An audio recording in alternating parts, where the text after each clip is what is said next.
Donc, nous allons voir l'intérêt des Nous allons voir l'intérêt des biomarqueurs dans le diagnostic et la prise en charge de l'insuffisance cardiaque. Donc, il faut savoir qu'il y a plusieurs types de marqueurs cardiaques.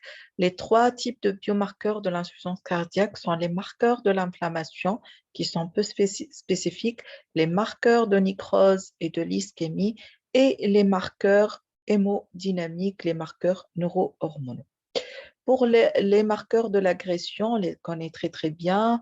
Tête de liste, c'est la troponine et surtout la troponine ultrasensible. On sait qu'elle pourrait être augmentée en cas d'une poussée d'insuffisance cardiaque aiguë, mais son augmentation, elle serait stable et elle est proportionnelle à l'état clinique.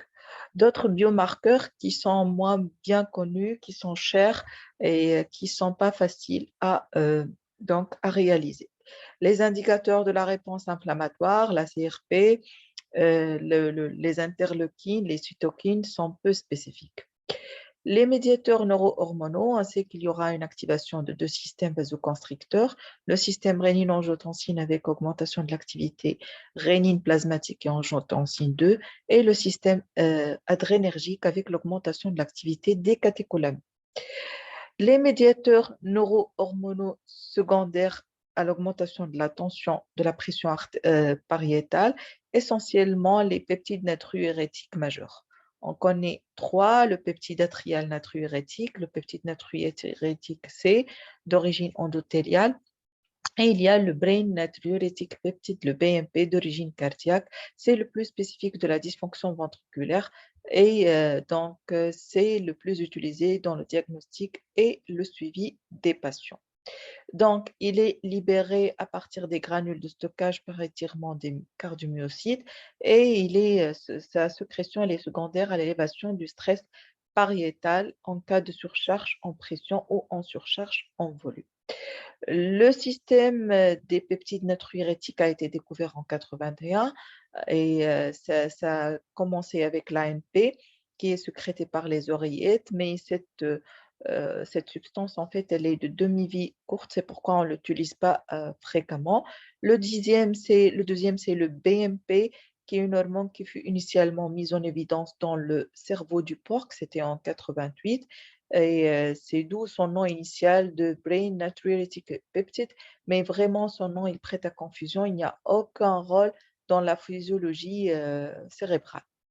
Après, rapidement, on a découvert le NT-proBNP qui est secondaire à la dégradation de BNP. Alors, comme vous voyez, les trois, donc le NT-proBNP, le CMP et l'AMP, et surtout donc comment ça se produit le NT-proBNP. Normalement, au sein des myocytes, on aura le pro-BNP qui est formé de plusieurs acides aminés qui sera clivé en pro-BNP en peptide signal.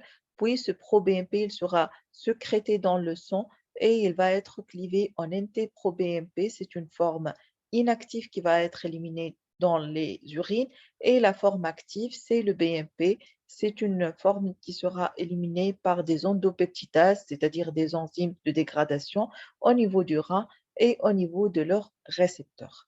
Alors, que fait ce système? En fait, ces actions s'opposent point par point au système rénine-angiotensine et en particulièrement à l'action de l'angiotensine 2.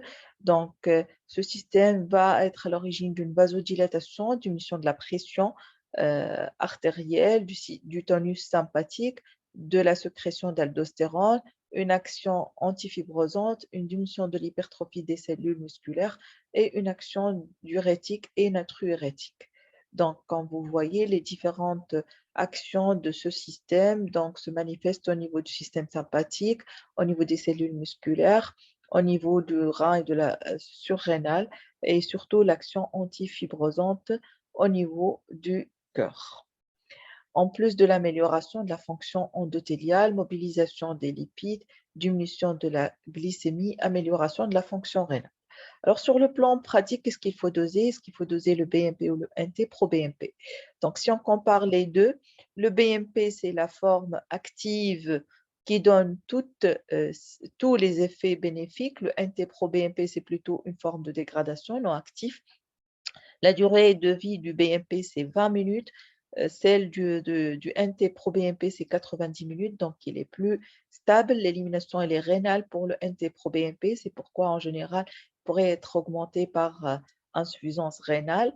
Alors, la corrélation avec le débit de filtration, comme vous voyez, il est de 0,2, moins 0,2 avec le BNP, de 0,6 avec le NT-proBNP.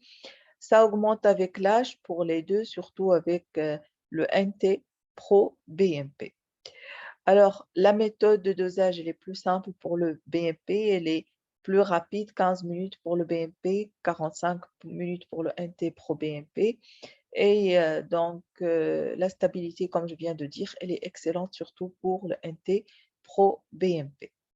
Alors, sur le plan pratique, on peut mesurer l'une ou l'autre, sauf que en cas d'utilisation de sacubitril/valsartan, je vous rappelle, le sacubitril/valsartan, c'est une association entre le valsartan et une molécule qui est le LCZ, une molécule qui inhibe cette enzyme, la néprilysine. En fait, cette enzyme, c'est elle qui est responsable de la dégradation du BMP en NT-proBNP. Donc, du coup, du pro-BMP en BMP, NT-proBNP. Donc, lorsqu'on inhibe cette enzyme, il y aura une augmentation du BMP, d'accord? Par contre, il y aura une diminution du NT-proBNP. Et donc, lorsqu'on va doser, lorsqu'on va faire des dosages, alors, en fait, dans le cas du LCZ, donc c'est le sacubitril/valsartan, qui est une association entre le valsartan et la néprilysine. C'est quoi la néprilysine? C'est un inhibiteur de l'enzyme de dégradation de BMP. Du coup, il y aura une augmentation du BMP, mais il y aura une diminution du NT-proBNP. Donc, chez les patients qui sont traités par du sacubitril/valsartan, on aura une diminution du NT-proBNP, mais l'effet sur le BNP n'est pas très clair. Ça pourrait être augmenté ou en moins stabilisé. Donc, c'est pourquoi chez ce type de patient, il faut plutôt doser le NT-proBNP pour faire le suivi des patients. Pour le diagnostic de l'insuffisance cardiaque aiguë et l'insuffisance cardiaque à FEVG réduite, donc ça a été bien établi. Les seuils pour la FEVG réduite, c'est 125 pour le NT-proBNP, 35 pour le BNP. Ces seuils sont plus importants en cas de fibrillation atriale, comme vous voyez. Et pour l'insuffisance cardiaque aiguë, donc c'est 100 pour le BNP, 300 pour le NT-proBNP. Si on dose aussi le pro-AMP, c'est 120. Alors, quelles sont les limites de ces peptides? Un, c'est le cas de l'insuffisance cardiaque à FEVG préservée. Ça a été démontré de plus en plus que chez 20 à 35 des patients avec une FE préservée, une insuffisance cardiaque à FE préservée, on trouve qu'il y a un déficit en neuropeptides ou peptides natriurétiques. Les facteurs qui favorisent cette pénis, si on veut dire, il y a des causes génétiques à cause de l'obésité, si on a une diminution de la pression pariétale, l'insulinorésistance, l'augmentation des androgènes, surtout chez les femmes, et aussi l'hypercorticisme, la prise de certaines médications comme le spironolactone et aussi la race africaine. Donc, ce déficit en BMP, qui soit dans 20 à 35 malgré une augmentation de la PCP, va engendrer une hypertension, une rétention de fluide et une augmentation de l'adiposité. De plus, on a bien remarqué que chez les patients avec une insuffisance cardiaque à FE préservée, le taux de BMP est plus élevé que chez les patients avec une FE réduite. Pourquoi? Parce que la tension pariétale diastolique elle est moins importante en cas d'FE préservé parce que cette tension elle est égale à la pression diastolique du VG fois le diamètre du VG sur donc l'épaisseur. En cas de cardiomyopathie hypertensive ou cardiomyopathie à feu préservé, la paroi elle est épaissie et le diamètre de la cavité il est diminué. Donc, du coup, cette pression elle est moins importante. Ça a été recommandé d'utiliser certains scores comme le score HFpEF Ce score permet d'évaluer le diagnostic et de poser le diagnostic d'insuffisance cardiaque à FEVG préservée. Parmi les paramètres, c'est les biomarqueurs, c'est les peptides, et vous voyez qu'on n'utilise pas les mêmes seuils chez le malade en rythme sinusal et le malade en FA. Devant ces problèmes avec le BMP, on a trouvé pas mal de patients avec une FE, insuffisance cardiaque à FEVG préservée, mais avec un taux de BMP qui n'est pas élevé. On propose d'utiliser plutôt ce score, le score H2FPF. C'est un score où il n'y a pas un recours au dosage de BMP, c'est surtout le poids, l'HTA, l'ACFA, l'hypertension pulmonaire, l'âge et les pressions de remplissage. Les autres limites de ces peptides, c'est qu'on peut avoir des fausses élévations, comme chez les sujets âgés, en cas de syndrome coronarien, d'insuffisance rénale, d'insuffisance cardiaque droite, de FA, d'hypertension pulmonaire, d'embolie, d'anémie, sepsis, et ainsi de suite. Et au contraire, on peut avoir plutôt des taux faussement normaux, comme chez les patients obèses, en cas d'œdème aigu flash, de péricardite, de cardiomyopathie terminale. Alors, certainement qu'on utilise ces peptides dans le diagnostic et le pronostic, mais leur place dans la surveillance, elle est encore discutée. Les résultats des études sont très controversés. Dans l'ACC, on a mis ce tableau qui est très intéressant. On recommande de doser ces peptides en cas de dyspnée pour retenir, infirmer ou confirmer le diagnostic d'insuffisance cardiaque.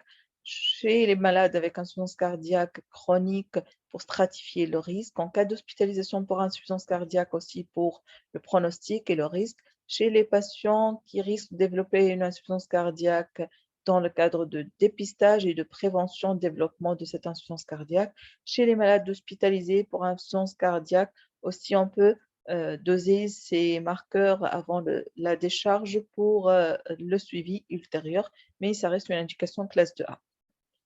Les autres marqueurs, donc exemple le SST2 qui est un marqueur de fibrose, la galactine, il y a aussi les marqueurs de la fonction rénale. Maintenant, on recommande de plus en plus la N-cystatine C, mais ce sont des marqueurs coûteux et difficiles à doser. Et par contre, comme vous voyez, par exemple, le SST2, c'est un marqueur de fibrose.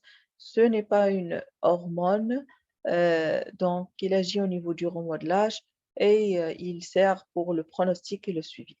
Alors, les messages clés, c'est que ces peptides natriurétiques servent pour le diagnostic et le suivi de l'insuffisance cardiaque à FEVG réduite et aiguë. La place, elle est discutée dans l'insuffisance cardiaque à FEVG préservée. Attention, il faut les interpréter en fonction de la fonction rénale. Et pour le sacubitril, il faut opter pour le NT-proBNP et non pas le BNP. Merci.